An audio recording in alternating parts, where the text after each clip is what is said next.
Herru, þá höldum við áfram bara með þetta og nú skulum við bara hætta að pæla í einhverju svona fílósófíu og eitthvað og bara dúndra okkur í gegnum það að fá einhverju virkni hérna. Þannig að við erum að taka við þessu núna, svona, og það sem við getum gert hérna er í raun að taka þessi gögn úr recbody og við getum destructurað þessu úr breytunni hérna sem name, email, national ID, comment og þetta kemur úr recbody. Og þá getum við tekið þetta hérna og sendt sama nema sendt name og email og svo bara eitthvað meira hérna en nú er þetta svona vandræðalega leiðilegt að vinna með þetta þannig að við gerum þetta svona svo förum við hér við postum einhverju svona og við fáum hún tilbaka bara nákvæmlega sama formið nema tókum þessi gildi úr forminu, sendum þau inn í templateið okkar og fáum þau tilbaka sem í raun gildið í forminu. Þannig erum við komið með eitthvað sem að viðheldur þá einhverju stöðu. Ég posta ykkur á klientnum, yfir á serverinn tekur við því og sendir mér tilbaka eitthvað sem er eins og ég sett inn. Þannig að ef ég hefði sett inn einhverja villu hérna, þá geti ég lagað hana og síðan haldið áfram.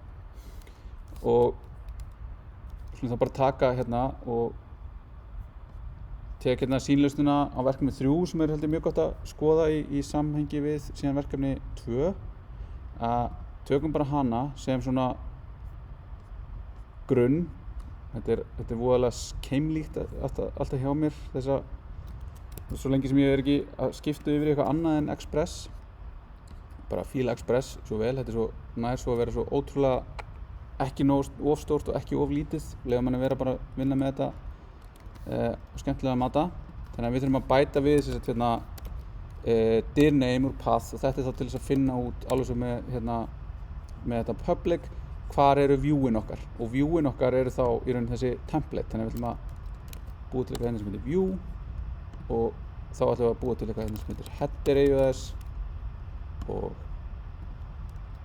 footer AUS og form AUS og við ætlum að sækja hérna allt þetta sem við þurfum, þetta kemur path líka og við erum þá bara að stilla hérna þetta segir import meta url er slóðin á þetta sem að importar þessu bara út frá hérna stýrikerfinu við breytum því úr file url í path með þessari innbyggðu hérna aðferð og við segjum síðan Express notaði static hérna úr public möppunni og notaði viewin úr path plus views möppunni og við ætlum svo að nota views engineið EUS og við ætlum að segja yarn add EUS við erum að bæta henni við þannig að þetta er bara templating mál sem að við getum notað til þess að smíða þetta og hætta þessari vitleysu og þá getum við bara hent þessu og hent þessu, þetta er allt orðið voðalega suppulegt hérna og hérna ætlum við þá að segja í staðinn fyrir res send ætlum við að segja res render sem að notar þá í raun eitthvað view sem er skilgreint þá með þessu view setting sem er uppi og skila tilbaka í raun það sem gerist þegar við erum búin að rendera þetta view við ætlum að rendera þess form viewið sem við setjum hana og við ætlum að senda í tóma hlutin sem eru gögn við förum hérna í formið og þá erum við með hennan EUS syntax hérna sem er goggur prósenta og við ætlum að segja include header bara svona við ætlum að ræna einhverju hérna til þess að flýta fyrir okkur við fara hérna í footerin er þá bara í lokin á HTML-in okkar og við ætlum að segja headerinn byrjunin að því bara gamla góða hérna þetta er form, þetta átti að vera header þá sjáum við hérna erum við með svona string interpolation alveg sem við vorum að gera í template strengnum við vorum að taka eitthvað gögn setja inn í eitthvað hólf, eitthvað slott í templatein okkar þá er þetta leiðin í EUS til að gera það og svo í formin okkar þá ætlum við að gera eitthvað eins og hér erum við með form, þetta er alveg amazing þetta er svo, passa svo vel saman hérna að tökum þetta setjum þetta hérna í staðinn. Hér vantar svona og þá erum við það sem við erum að gera hérna erum að segja bara aftur eins og áðan við kannski fjarlægjum þessa klasa hérna, við þurfum það ekki eins og við ætlum að posta hérna á, segjum bara aftur á post nafn, kennitala, athugasemd við ætlum að sleppa þessu hérna við erum með einhverjar villur hérna og villurnar eru 50 nemandinn mætur, velkomin kannski drifið við bara af Zoom og séu hvað erum að vera hérna en hérna þannig að við erum að segja að það eru einhverjar villur sem geta komið upp og villurnar eru þá eitthvað nafnið þitt má ekki vera tónlistrengurinn kennitalaðin lítur ekki út þessu kennitala netfangi er ekki netfang og við ætlum að lesa þær allar út þá er hérna sem sagt EJS býður okkur upp á þetta að vera bara með JavaScript kóða inn á milli þessara goggur prósentu hérna syntax og þá getum við bara sagt hérna hér byrjum við if og við endum það hér allt sem er hérna inn á milli er í raun sér EJS sem að breyta í einhvern streng sem við getum þá unni með þannig að við erum þannig að blanda saman HTML og einhverju lógík þannig að það sem við þurfum hérna er í raun að við þurfum að senda eitthvað gögn af því ef ég gerir þetta núna og mér vantar hérna að inklúta headerinn og inklúta footerinn svona og reloadum, opnum og nú fáum við villu og þá segir hún hérna fail to look up view form in views directory og þá erum við lendið því að hún finnur ekki þetta views formin í því þá var það út af því að svo mikið sem views hérna stendur views hérna er view þannig að við þurfum að passa upp á þetta matchi hérna gerum þetta svona og reloadum reference error include header svo hérna í headernum title þannig að núna erum við að lenda í því að við erum að segja heyrðu, ef við taktum við hérna title breytina byrtu hana hér en nú segir það bara eitthvað, heyrðu, það er engin title breyta það er bara reference error, þú ert að vísa í eitthvað sem er ekki til staðar það er bara undefined þannig að við þurfum þá að senda þessu gögn og það gerum við með því að senda þau hérna í objektin sem fer hérna yfir þannig að við ætlum að senda hérna bara eitthvað title formið mitt og við ætlum svo að segja errors eru engar og data er ekkert, tómi hluturinn og skrifum réttan syntax svona reloadum en þá eitthvað hérna locals invalid is not a function þannig að þetta er eitthvað hjálparfall sem við ætlum að nota hérna rænum því líka úr þessu verkefni hérna það hér sem að athugar í raun þegar við erum búin að hérna þegar við erum búin að validata gögnin með Express pakkanum hérna Express validator þá viljum við athuga þú veist er villan sem við erum að sjá er hún tengd einhverju field og þá segir við field er í raun eitthvað name þetta er bara eitthvað bull hérna þetta á að vera bara sagt, heiti á reit í formi og ef að þessi reitur hérna er í þessu fylki af villum að þá segjum við það er villa í þessum reit annars segjum við þessi reitur er ekki með villu þannig að þá er þetta til þess að vita validationi triggeraði á name og þá viljum við geta byrt það, við viljum fá þessa tengingu þarna milli nú skulum við sjá hvort að við náum að keyra þetta nei, ekki alveg, þetta heitir form data hérna, við skulum breyta því bara í data svona nú er þetta komið þannig nú erum við komið með aðeins meira nettara form sjáum hérna nafn og kennitala verður skrá og hérna er þetta skrifa undir bara hérna skrifa athugasemd og nú getum við gert þetta þá fáum við eftir hérna template is not defined þá fyrir við tilbaka og sjáum hvað er að hjá okkur hérna að við erum bara að senda hérna template. Þannig nú erum við að fá villu hérna sem frá Express, þar sem að segja að við erum að vísa bara í eitthvað sem ekki defined í kóðanum okkar. Ekki í ES templateinu, þetta í kóðanum. Þannig hérna ætlum við aftur að rendera formið út af því nú getum við nýtt þetta aftur af því að núna vitum við það að það búið að posta einhverju og þá eru líklegast einhver gögn í gangi. Þannig við getum tekið þessi gögn hérna, við getum sendt þau bara hingað sem data og við getum reloadað hérna, sagt eitthvað svona og nú gerðist eitthvað og það sem gerðist í rauninni við postuðum þessu en það varð roundtrip. Við postuðum þessu klientum yfir á serverinn tók þetta úr requestinu, skrifaði þetta inn í templateið og skilaði okkur templateinu aftur með nákvæmlega sömu gildum. En þetta var bara eins og þetta gerðist ekki neitt. Það í rauninni eitthvað að gerast hérna. Við erum að posta yfir og fá þetta tilbaka með gögnunum hérna inni. Þannig að við getum séð að þetta að gerast hérna með að segja bara eitthvað value hérna og þá erum við bara að nota bara nákvæmlega þetta interpolation hérna til þess að senda þetta út. Þannig að núna gerir ég svona, þá fæ ég alltaf kennitölu og alltaf að bæta við þetta upphrópunarmerkjum. Af því að þá fæ ég tilbaka með upphrópunarmerki og ég alltaf að bæta við á svörðunum og þar af leiðandi heldur þetta áfram. Þannig að ef við lesum hérna aðeins í gegnum þetta, þá það sem búið að gerast í staðinn fyrir að við varum með hérna template streng sem notar bara template strengi í JavaScript, þá erum við núna með EUS template mál sem leyfir okkur að skilgreina HTML-ið okkar og notar hennan syntax hérna til þess að setja þetta inn á milli. Og þetta bara eitt template mál. Það eru til alls konar template mál úti.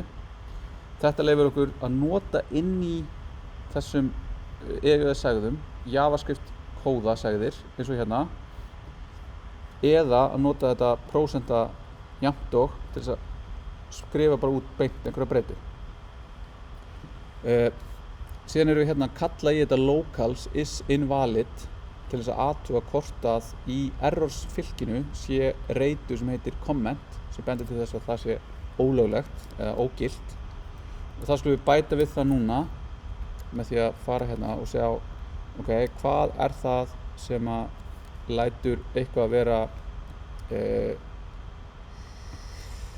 sjá þetta er ekki dæmið, það er þetta hérna nei, það er ekki þetta hérna er þetta þannig að við ætlum að sækja okkur Express Validator pakkan og veitum kannski bara í leiðinni að bæta við hérna PG pakkanum sem er Postgres tengingin við gagnagrunninn og skulum aðeins hoppa yfir þannig að við getum náum að gera eitthvað með gagnagrunninn og skulum bara sjá hvað gerist ef við erum ekki að hugsa um validation. Ef við segjum bara eitthvað frábært, ég kom með form, ég get tekið við gögnum, nú ætlum ég bara að skrifa þessu gögnum í gagnagrunn. Bara geggja dæmi. Og þá þurfum við að fara að hugsa ok, hvernig ætlum við að geyma þetta? Jú, við erum með nafn, kennitölu og athugasemd. Og segjum, ok, frábært, ég ætla að búa til eitthvað skema fyrir það og þá er oft gott að hugsa sko hvað ger ég? Hvernig ætla ég að framkvæma þetta að fara frá því að vera með engan gagnagrunn yfir í að vera með gagnagrunn sem er með þetta. Það sem ég get gert er að ég get opnað hérna pg-admin sem er svona GUI tól og ég get tengst inn á Postgres vélina sem að er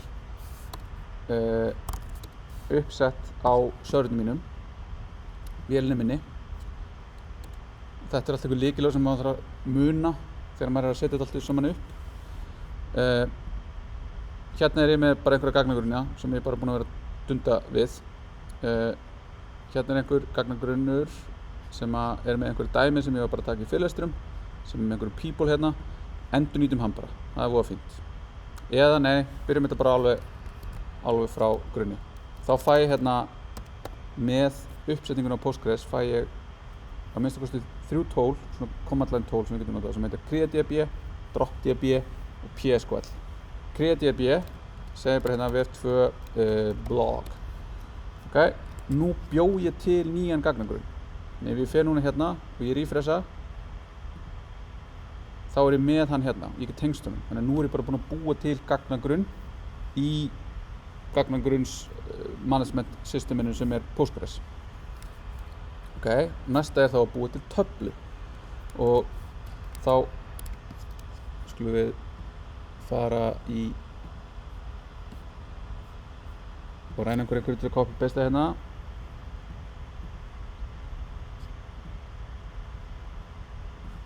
Þá erum við hérna með eitthvað skema og þá getum við búið til þessa töflu sem eins og þessi dæmi þarna, nema nú ætlum við bara að kalla hana comments og við ætlum að gefa henni gefum þetta hérna, schema SQL og við ætlum að skilgreina nokkra reiti. Við ætlum að skilgreina ID reit sem er þá bara einkvæmt auðkenni á færslunni sem verður til í gagnagrunnum. Við ætlum að vera með name sem við vorum með hérna, við ætlum að kalla þetta comment og við ætlum að kalla þetta national ID. Við ætlum að segja ok, kennitala er 10 stafir, nafn, ég veit ekki, 64, 32, það var eins og einhver tók þá afdrifaríku ákvörðun þegar að fyrsti gagnagrunnur fyrir þjóðskrá var hannaður að setja 32 þarna, af því að 32 er náttúrulega falleg tala, veldur af 2 og svona. Þangað til síðan fólk vildi nefna eða skýra börnin sín einhverjum nöfnum sem voru yfir 32 stafir. Þá lenti fólk í vandræðum. Það er ennþá verið að díla við það í dag. Þannig að afdrifaríkar ákvarðanir sem að gerast þegar maður er bara eitthvað svona, það er ekki bara 32, það er ekki bara svaka fínt. Allavega, við erum þá komið með eitthvað skema hérna og skema er þetta bara að það heldur utanum gögnin okkar, skilgreinir dálkan okkar. Raðirnar síðan húrrast inn og eru gögnin sem við erum með í töflunni.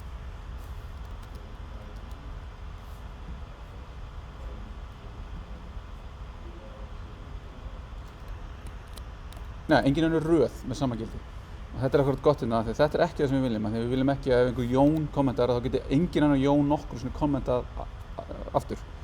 Sama með kennitölu, að við viljum í raun og veru sami aðili með sömu kennitölu geti kommentað aftur.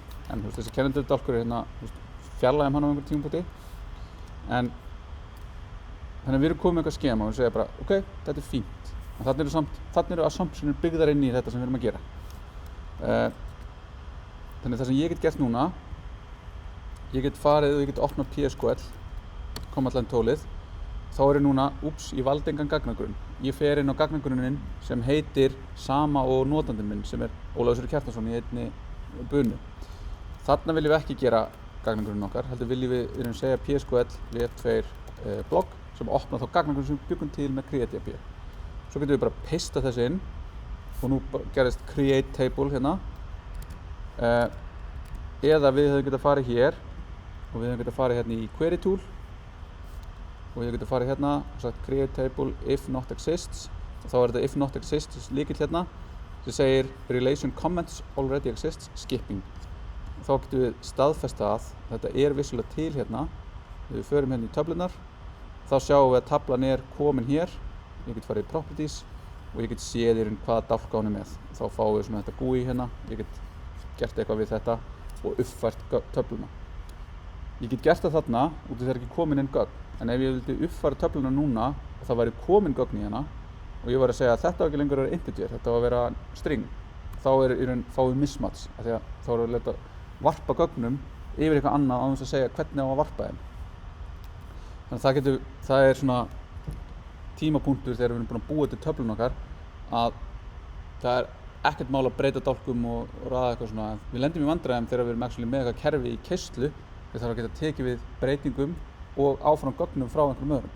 Þá erum við með eitthvað zero downtime, við megum ekki gera þetta, hvernig ætlum við að gera það, eða getum við bara sagt nú er kerfið niðri vegna viðhalds og þá erum við að keyra uppfærslur á gagnagrunnum og data migration og eitthvað svona einhverja græða og gera. En við munum þá skoða eins einhver tól sem geta hjálpa okkur með það í framtíðinni. Þangað til, við erum komið þetta, við erum komið töfluna. Við ætlum að nota þá Postgres tengingu til þess að geta lesið upp úr og skrifa niður í gagnagrunnin.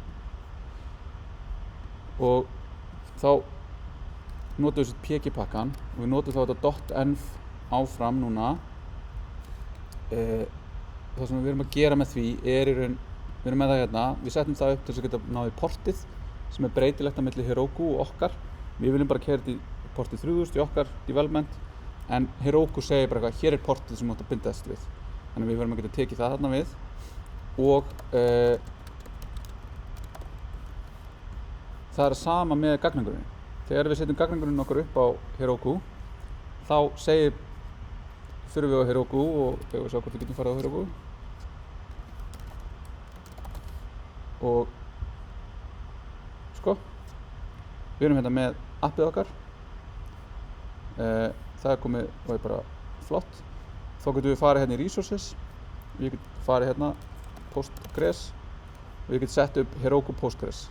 Út af að Postgres er bara open source, þá getur bara Heroku verið með bara áfram á þessu og núna án þess að vera með eitthvað tengt við, ég er enda með eitthvað tengt þegar ég hef sett upp eitthvað sem á ekki, en það hefur vonandi ekki breyst, það breyttu smá fyrir nokkrum árum, en þú áttu ennþá að geta sett upp Postgres grunn án þess að vera búin að tengja eitthvað kreditkort við. Ef það er ekki svo að þið lendið, látið mig vita og við finnum út í, en ég get sett búið til hennan hobby dev sem er bara, tekur við held ég hámarki 1000 eða 10.000 röðum, hámarki 10 megabætum á gögnum og eitthvað svona, er bara algjört baby dæmi, en fake nóg fyrir okkur meðan við erum að læra hvernig við notum þessi tól. Þannig að ég sendi þetta áfram og nú er ég bara komið með gagnagrunn og hann er bara tengdur þetta með og hann er bara tilbúið. Allt það sem ég var að gera áðan, sem ég gerir CreateDB, er ég að gera núna í samhengi við Heroku. Þá sjáum við förum hérna, við förum í þessi reveal config vars hérna, sem eru þá þessi env gildi á Heroku og þá erum við komin hérna með eitthvað sem heitir database URL og það er bara eitthvað gagnagrunnur hérna sem er eitthvað username, eitthvað password inn á eitthvað instance af Postgres sem keyrir einhvers staðar í skýinu. Og okkur er alveg sama, af því að við erum bara að horfa á þetta sem resource. Þetta er bara gagnagrunn, við þurfum gagnagrunn, tengjum hann og við pluggum honum við forritið okkar og getum þá farið að nota hann. Og þetta tengist þá inn í þetta 12-faktor pælingar að vera að trýta svona utanakomandi dependency sem bara eitthvað resource sem við getum á einhvern velskilgreindan máta, til dæmis gegnum URL, tengst. Þannig að við erum með þetta þarna núna, en hjá okkur þá erum við að fara að nota í raun local grunnin okkar, við ætlum ekki að nota hann grunn upp í skýinu á meðan við erum að vinna og brasa og eitthvað svona, bara nota okkar grunn þegar við erum bara ennþá að forrita og erum ennþá að komast að í hvað verkefnið okkar vill vera. Þannig að þá þurfum við að taka hérna og getum þá tekið þetta database URL og kallum það bara database URL, það kallum það connection string sem er oftast kallað og þá getum við lesið það úr env, við vorum ekki með neitt env hérna, þannig að við slum hætta hérna, við slum gera hérna touch env sem býr það bara til á Mac og Linux, býr til þetta, við ætlum að segja database URL er jafnt og Postgres, það er ekkert lykilorð, það er á localhost og hann heitir vf2blog. Það fyrir nánar í því sem ég sett inn og í skjalinu sem er hérna í námsefni vikunar. Þetta er meira vesen, þið getið lent í veseni þarna við að tengjast. En þetta er svona í grunninn, ég get tengst án þess að vera með authentication í local í sumum tilfellum. Þannig að núna þegar ég starta appinu, gerum hérna bara connection string og dev. Þá sjáum við hérna connection string Postgres vf2blog. Þannig að það sem ég skrifaði inn í þetta env-skjal er komið í raun inn í appið okkar. Þannig að þarna erum við búin að tengja einhvern veginn í gegnum environmentið einhver gögn. Og þetta eru gögn sem segja okkur til hvernig forritið okkar er stillt. Og sér í lagi þarna hvernig það tengist í einhvern gagnagrunn. Þannig að þetta er breytilegt eftir því sem ég er að gera hérna, locally, og síðan á Heroku eða wherever ég seti þetta upp. Þannig að þá getur breytt þessu og þú veist, þessi connection strengur er í raun, hann getur vísað á cluster af Postgres grunn, hann getur vísað á eitt stakan, hann getur vísað á eitthvað sem er hérna þar. Skiptir ekki máli, svo lengi sem þetta er til staðar og við getum tengst þessu, þá erum við glöð. Ok, við erum með þetta og þá getum við svo mikið sem búið til svona hjálparfall hérna. Við ætlum að búa til hérna sem að leyfir okkur að tengjast gagnagrunnum. Þannig að við erum komin með strenginn til tengjastólnum, en nú þurfum við actually að opna tengingu frá forritinu okkar sem keyrir hérna á vélinni minni bara við gagnagrunnin á vélinni minni. Og þá þurfum við er smá bras með Heroku. Það þarf að senda inn svona sem út af einhverju með tengingar eitthvað og uppfærslu í pakka. Það þurfum við að segja ekki hafna unauthorized, ekki HTTPS tengingum á milli appsins og serversins. Þannig að þá þurfum við aftur að segja node-env, þá getum við tekið node-env og node-env er þess að breyta sem segir til í hvaða environment node að keyra, af því að þá það að keyra hjá okkur í development. Þá getum við sagt, það eitthvað sem segir, það eitthvað svona trigger eða eitthvað svona signal það hvar við erum að keyra þetta, á meðan að á Heroku myndum við segja staging eða production eða eitthvað. Það annað umhverfi sem hefur það einhverjar aðrar tengingar. Munur til dæmis getur verið í development, þá vil ég logga miklu meira, ég vil sýna allt loggið. Á staging vil ég ekki sýna debug loggið og á production vil ég bara sýna error eða critical loggið. Það svona dæmi eitthvað sem við getum verið að tweaka á milli umhverfa. En við erum þó komið þetta, import pg from pg, ég vistaði á hann hefur bara notið þetta, þannig að þetta hjálplega hendi þessu út fyrir mér. Svo getum við sagt þetta event emitter sem við fáum frá þessu pg.pool og við erum að búa til svona connection pool, samansafn af tengingum sem við endurnýtum á milli requesta. Þannig í staðan fyrir að hvert request búið til nýja tengingu og lokinni og nýja tengingu og lokinni, þá bara búið til allar tengingarnar og sköffum þeim síðan þegar fólk biður þær, sem gerir það verkum að við getum tekið við miklu meiri traffic. Ef við gerum hitt, þá myndi serverinn okkar krassa ef það koma 3 samtíma notendur. Þannig að við segjum ef það kemur eitthvað villa, þá ætlum við að logga hana út og hætta í forritinu. En nú erum við alltaf komið með þessa tengingu, þannig að ef við núna keyrum forritið, þá ekkert breyst, nema nú ættum við að geta actually tengst við gagnagrunnin og framkvæmt einhverjar svona skipanir. Þannig að ég get farið og ég get opnað PSQL á gagnagrunn sem við vorum með. Ég ætla að gera select stjarna from comments. Hún tóm, hún með 0 raðir, taflan, sem þýðir bara að það ekki búið að setja neitt inn og nú viljum við breyta því og setja inn einhver gögn. Þannig að þá ætlum við að segja þegar það búið að posta hér, þá eru þetta gögnin sem komu. Þá ætla ég að búa til eitthvað fall sem segir bara eitthvað create comment. Það ætlar að taka við name, það gleymdu við e-mail, kannski e-mail. Það í forminu okkar ekki. Bætum við því, þá getum við farið í skemaskrána okkar. Nú erum við bara græðið við á því að við erum bara í production, í development og við getum bara gert þessar breytingar. Það bara ekkert mál. Bara e-mail svona drop table comments. Það þýðir bara eittu töflunni. Þannig að núna ef við keyrum select, þá bara ekki til einn tafla sem heitir comments og búið til töfluna comments. Þannig að hún komin, nú erum við komin með e-mail. Okay? Þetta var fljót lagað. Ef þetta væri kerfi í rekstri, þá þetta verið bara svona 2 daga verk sem hafi verið bara fullt af veseni. Þannig að við viljum segja þetta, e-mail, national ID og comment. Og aftur þetta allt búðalega út allt. Þessi kóði Þannig að við ætlum að taka allar þessar breytur. Og það sem við ætlum að gera núna að bara búa til insert skipun sem að setur þetta inn í gagnagrunnin okkar. Og fáum að láni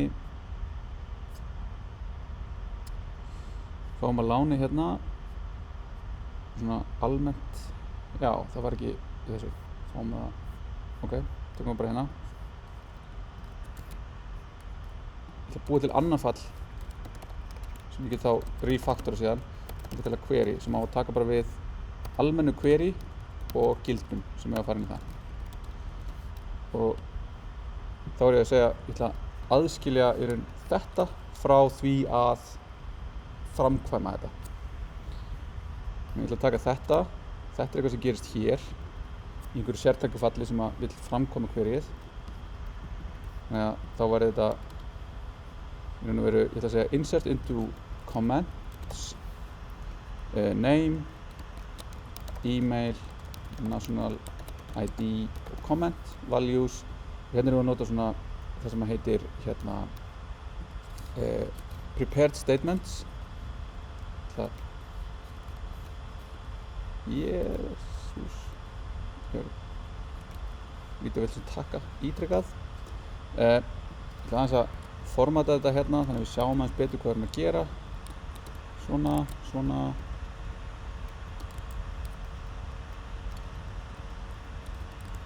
Svona. Þannig að við erum að nota prepared statement sem segir að við aðskiljum skipunina frá gögnunum. Einhverju getur sagt, þá fyrir ekki bara að gera svo áðan og segja bara comment. Þá munum við sjá í næstu tíma nánar hvað gerist þá. Það sem gerist þá er að ég get smyglað inn í kommentbreytuna. Ef við gerum eitthvað í því hérna og við sendum þetta bara svona, þá getum við bara sett í komment eitthvað sem að lokar þessari og segir svo bara drop table. Það er svona þetta klassíska hérna árásar vinkillinn og þá myndi þetta koma inn hérna og í staðinn fyrir þetta hér þá myndi það verða eitthvað svona, jafnvel eitthvað svona, comment og drop table eitthvað. Þá myndi forritið er alveg sama. Það er bara eitthvað, þú forritaði mig svona, ég geri bara þetta. Það er eitthvað sem segir bara eitthvað, nei, það kom strengur inn sem inniheldur eitthvað sem er augljóslega ekki eitthvað sem á að keyra. Tölvur eru heimskar að því leyti að það gera bara nákvæmlega það sem við segjum. Þannig að ergo, en hérna, ef við gerum þetta svona með prepared statements, þá er í raun þessi gildi sem koma þaðan eru aldrei keyrð sem skipun. Þau eru bara keyrð sem gögn, eða sem gögn inn í skipunina. Þannig að þá mun þetta aldrei geta breytt skipunum sem maður keyra. Þetta mun einfaldlega bara búa til einhver draslgögn.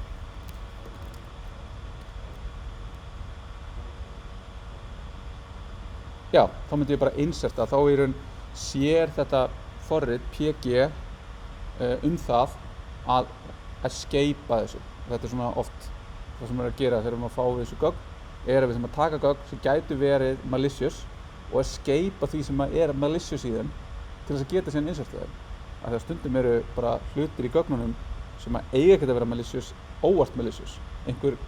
Og það svona getur þú veist, ef ég sendi á einhvern sem veit ekkert tölvur, hei, skrifa þetta inn í þennan reit í netbankunum og þá farðu 1000 kall. En þá er það eitthvað sem ég er búinn að búa til sem að lætur viðkomandi einhvern veginn veita mér aðgang að sínu dóti. Og þannig er, þú veist, allir þessir öryggisvinklar eru að finna svona pípulitlar hólur hér og þar og svo krafsa í þar þannig að verða einhverju nógu stóri þannig að ég kemst inn og geta ónað kerfið.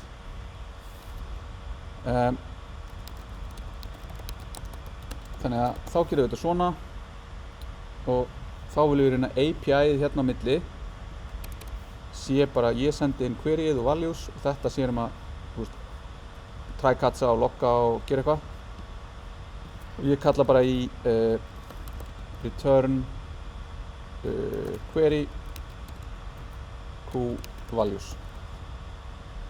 Þá sjáum við hérna þetta er ennþá eitthvað void. Það er út af því að við returnum engu úr þessu og þá þurfum við að hugsa okkur hvað gerum við hérna. Ok, jú, þetta á að vera async function af því við erum að bíða hérna. En fyrsta sem við gerum er að biðja poolið sem við byggum til hérna ofan og tengdu við gagnagrunninn. Bara eitthvað pool, ég vil fá tengingu.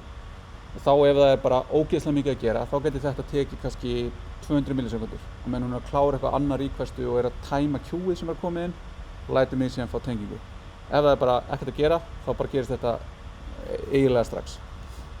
Ef það gekk ekki, þá ætlum við bara að vera hérna eitthvað, ok, það gekk ekki, við returnum. Og sem við segja bara returnum null. Annars, þá erum við með tengingu, þá ætlum við bara að fara og við ætlum bara að taka queryið sem að koma inn, svona, og gildin, við ætlum bara að keyra það. Þannig það sem þetta gerir er bara að keyra query á móti gagnagrunninn. Fáum tilbaka eitthvað result, þá sjáum við aftur hérna, það eru vel skilgreinda týpur í þessu query falli og við getum fengið hérna eitthvað what? En það allavega skilar okkur query array result þannig að við fáum einhver gögn tilbaka frá Postgres. Ok, og ef þetta gekk bara vel, þá ætlum við bara að segja return result. Annars, bara eitthvað error running query. Og svo hérna þurfum við að passa okkur á því að losa tenginguna okkar. Alveg eins og við fengum tenginguna, þá þurfum við að segja að við erum búin með tenginguna. Nú farið aftur yfir í poolið og aðrir geti fengið hana. Síðan viljum við ekki gera þetta, en þetta, ef við gerum þetta, þá er fjarlægið við poolið af event loopunni og forritið okkar hættir. En út af því að forritið okkar er server, þá ætlum við bara að segja að við tengjumst poolinu og það er bara opið svo lengi sem að forritið okkar keyrir. En við gerum það ekki. En við erum komið þetta, svona. Segjum bara hérna result, query og síðan result. Loggum það bara út, svona hvað gerist. Segjum svo bara ef að return, það var ekki eitthvað exception og við skiljum null, okkur vantaði það undir hérna, og við erum að kvarta hérna og við erum að segja expected a return value at the end of a sync function. Þá erum við út af því að við erum með hérna brans hérna, þannig ef að við fáum catchið þá returnum við null. Við erum með brans hérna, nei, við erum ekki við, jú, við erum með brans hérna, ef að þetta gekk þá returnum við, en það sem hún er að flagga er ef að við lendum hér þá returnum við engu, þannig að þá returnum við undefined og það er líklegast ekki það sem við viljum. Við ætlum að segja hérna return null, þá hættir hún að kvarta og getur sagt hérna hún skilar þessu promise af þessu query result þó við vitum að hún getur skilað null. Þannig við ætlum bara að segja ef að þetta var ekki null þá gekk þetta, þá ætlum við að segja hérna og þá ætlum við að segja const created await create comment og if created res return res render sendir bara send hérna athugasend móttekinn, þá byrtum við það bara nákvæmlega. Annars rendurum við formið og errorið hérna gæti þá verið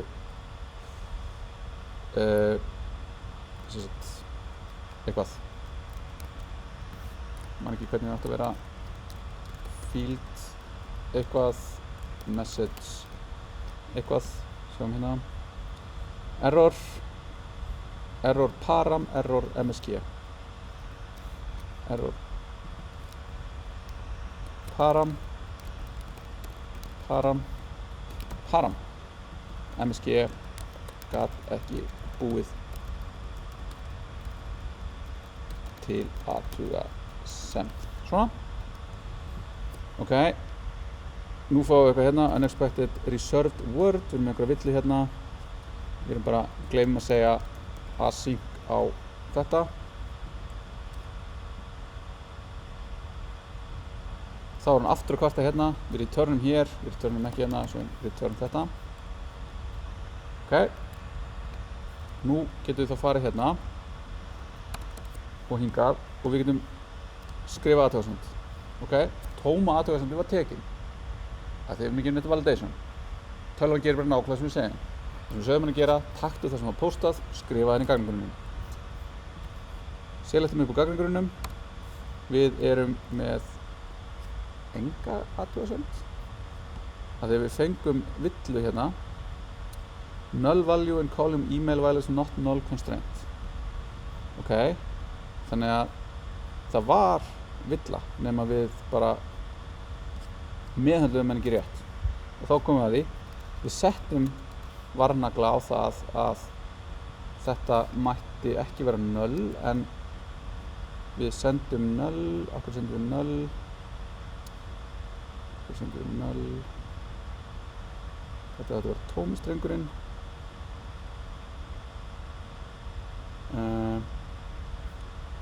Sjá.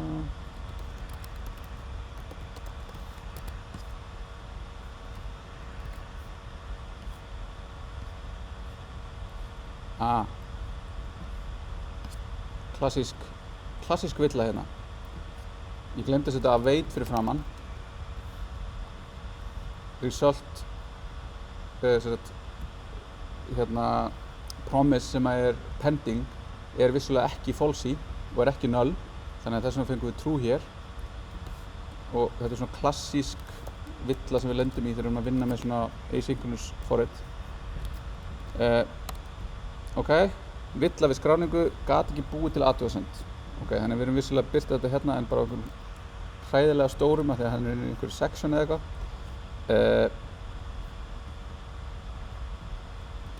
Þá getum við farið að skoða hérna. Þá sjáum við réttilega að villan er að skila sér. Þá er það út í því að við erum ekki með e-mail. Þannig að eitthvað hefur, já, við erum ekki með e-mail hérna. Þannig að við þurfum að fara í formið okkar og þetta er oft svona flæðið þegar við erum að gera þetta. Við erum að vinna eitthvað form, eitthvað framenda, eitthvað UI sem einhver tekur við. Við erum að taka við því á einhverju bakenda og vinna eitthvað úr gögnunum. Við erum að setja síðan gögnin yfir í eitthvað query inn í einhver gagnagrunn og við erum svo að passa upp á gögnin sem eru rétt fyrir gagnagrunnin. Og það getur eitthvað klikkað á öllum þessum punktum. Því þegar við erum komið svona virkni sem er að svona cross-cutta yfir mörg boundaries. Client, server, tenging milli servers og database inn í töfluna.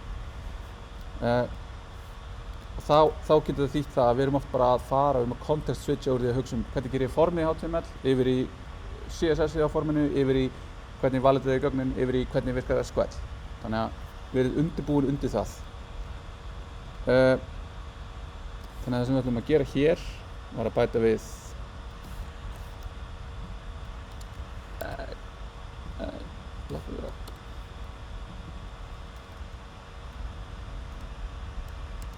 e-mail net fang svona. Þá ætlum við að gera þetta aftur. Þá erum við núna að gera við eitthvað athugasemd móttekinn. Núna ef við selectum, nú erum við komin með tómu röðina. Þannig að við erum búin að búa til athugasemd sem var tóma athugasemdin. Og nú getum við farið tilbaka og við getum gert hérna Óli, eitthvað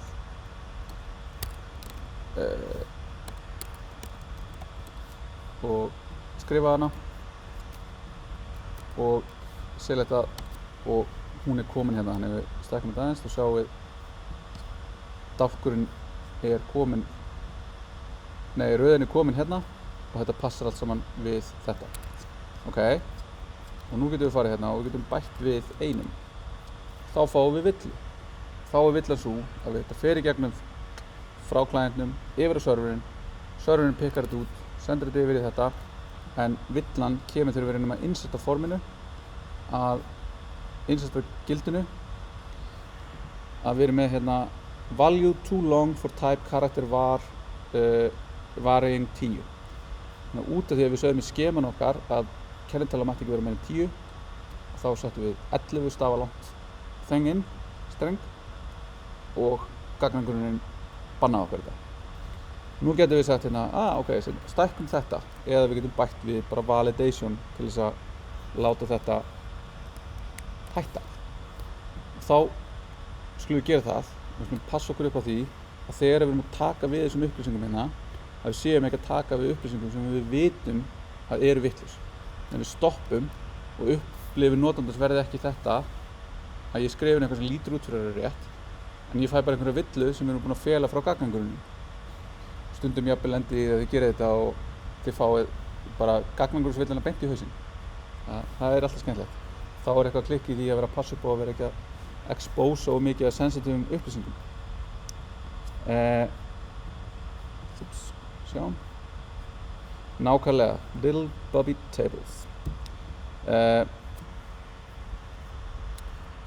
Þannig að við erum með í dæminu hérna, ekki hérna,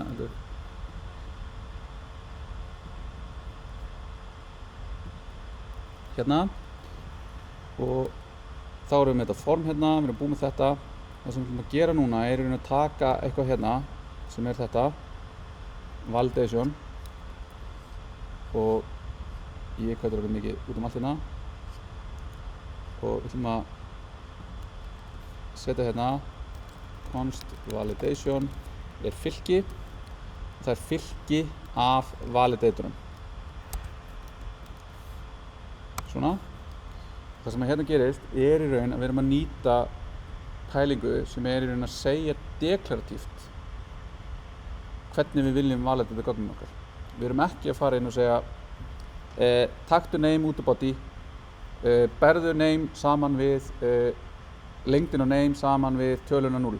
Er þetta true, þá er þetta vitlaust. Þarna erum við að segja að við viljum bara að body sé af lengd 1, annars með skilaboðið nafn má ekki vera tómt. Þetta er svipað þess að við erum að búa til HTML. Við segjum ekki HTML hérna teiknaðu form sem að inniheldur border sem að er með eitthvað sem ég get smelt með takka með músinni inn í og ég get skrifað hlutin í. Við segjum bara input og input er deklaratíft að segja svona á þetta að vera. Þannig að við bara segjum þetta það sem við viljum og svo birtist eins vel og hægt er í hérna Vafra niðurstaðan af því. Og við höfum sjá þessa pælingar deklaratíft vera búið til UI við síðan í React, en hérna erum við að gera þetta með hérna validation.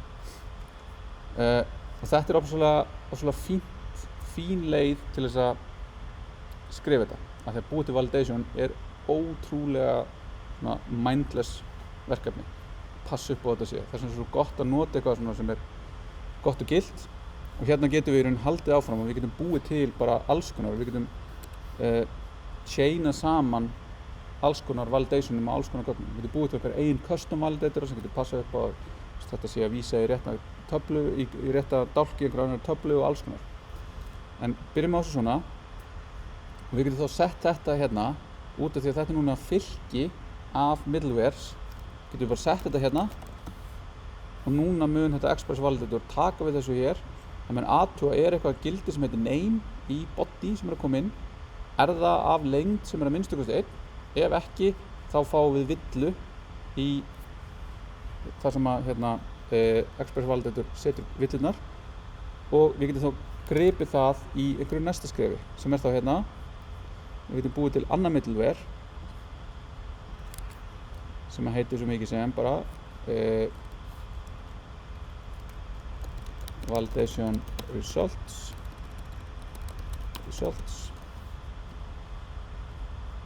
og þá notum við þetta fall hérna frá Express Validator. Hann kíkir í bodyið og segir er búið að flagga einhverju villum út frá einhverjum validatorum sem hafa keyrt einhvern tíma. Ef svo er, þá ætla ég að segja errors er ekki tómt og það inniheldur þá fylki af villum og þá ætlum við að bregðast við þar með því að senda þetta svona og við ætlum að taka komment hérna líka og akkur þú kvarta declared never used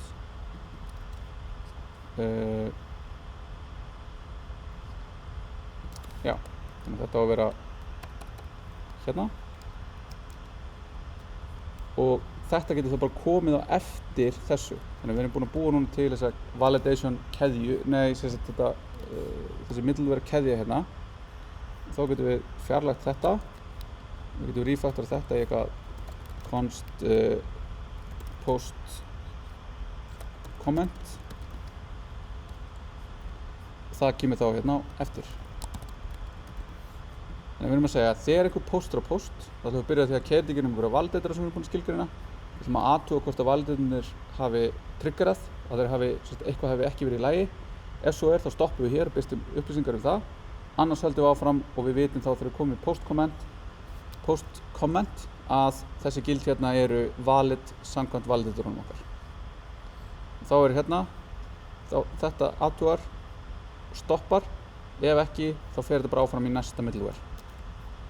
Ok, keyrum þetta upp, förum hér og förum svona, skrifum villa við skráningu, hérna er einhver vitlaus birting, held að það sé þessi möppun sem á sér stað þarna.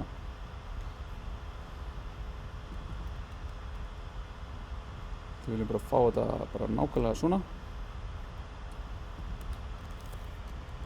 Svona errors.find sjá hvernig lítur þetta errors aftur út svona errors eru hérna. Já, það er svona result. Hvernig þetta result. Hvernig þetta result is empty. Og errors eru þá result.errors. Þá fáum við hérna á þessu frábæra útliti okkar. Nafn má ekki vera tómt, netfang má ekki vera tómt, netfang má vera gilt, kennitala má ekki vera tóm, kennitala má vera forminu. Þannig að þetta trygguðust allir valdaðir okkar. Og nú keyrir þetta bara ekkert. Þetta keyrir ekkert, setur ekkert inn gögnin okkar. Þannig að við getum þá sagt hérna, svona, þetta er á réttu formi, þetta er á réttu formi og svo einhver athugasemd. Og nú fór þetta inn og nú komst ég aldrei lengra í það að búa til ólögleg gögn af því ég hef búin að búa til hvað er mengi löglegra gagna sem að má fara inn í gagnagrunninn. En það vantar samt sem áður hérna eins og fyrir kommentið og nafnið og e-mailið hvað eru efri mörkin af því að efri mörkin eru skilgreind þau eru skilgreind hérna sem 32 og 64 þannig að ég er ekki kominn í hub þó ég hef gert þetta svona af því að ef ég gerir þetta bara eitthvað ógeðslega nafn þá fæ ég villu af því að ég sprengi þarna eitthvað limit af því að ég var ekki búinn að hugsa fyrir og þá er þetta með sko hvað er boundaryið á forritun okkar? Hvar eru lögleg gildi sem eiga að koma inn og erum við búin að hugsa fyrir þeim öllum? Og erum við búin að búa til einhvern varnagla sem segir að við erum búin að hugsa fyrir þeim öllum og þar kemur inn að búa til test. Við getum búið til test fyrir þetta og við getum búið til test fyrir það að búa til hluti í gagnagrunnum og vita bara að við séum að hugsa þessi mörk á forritun okkar.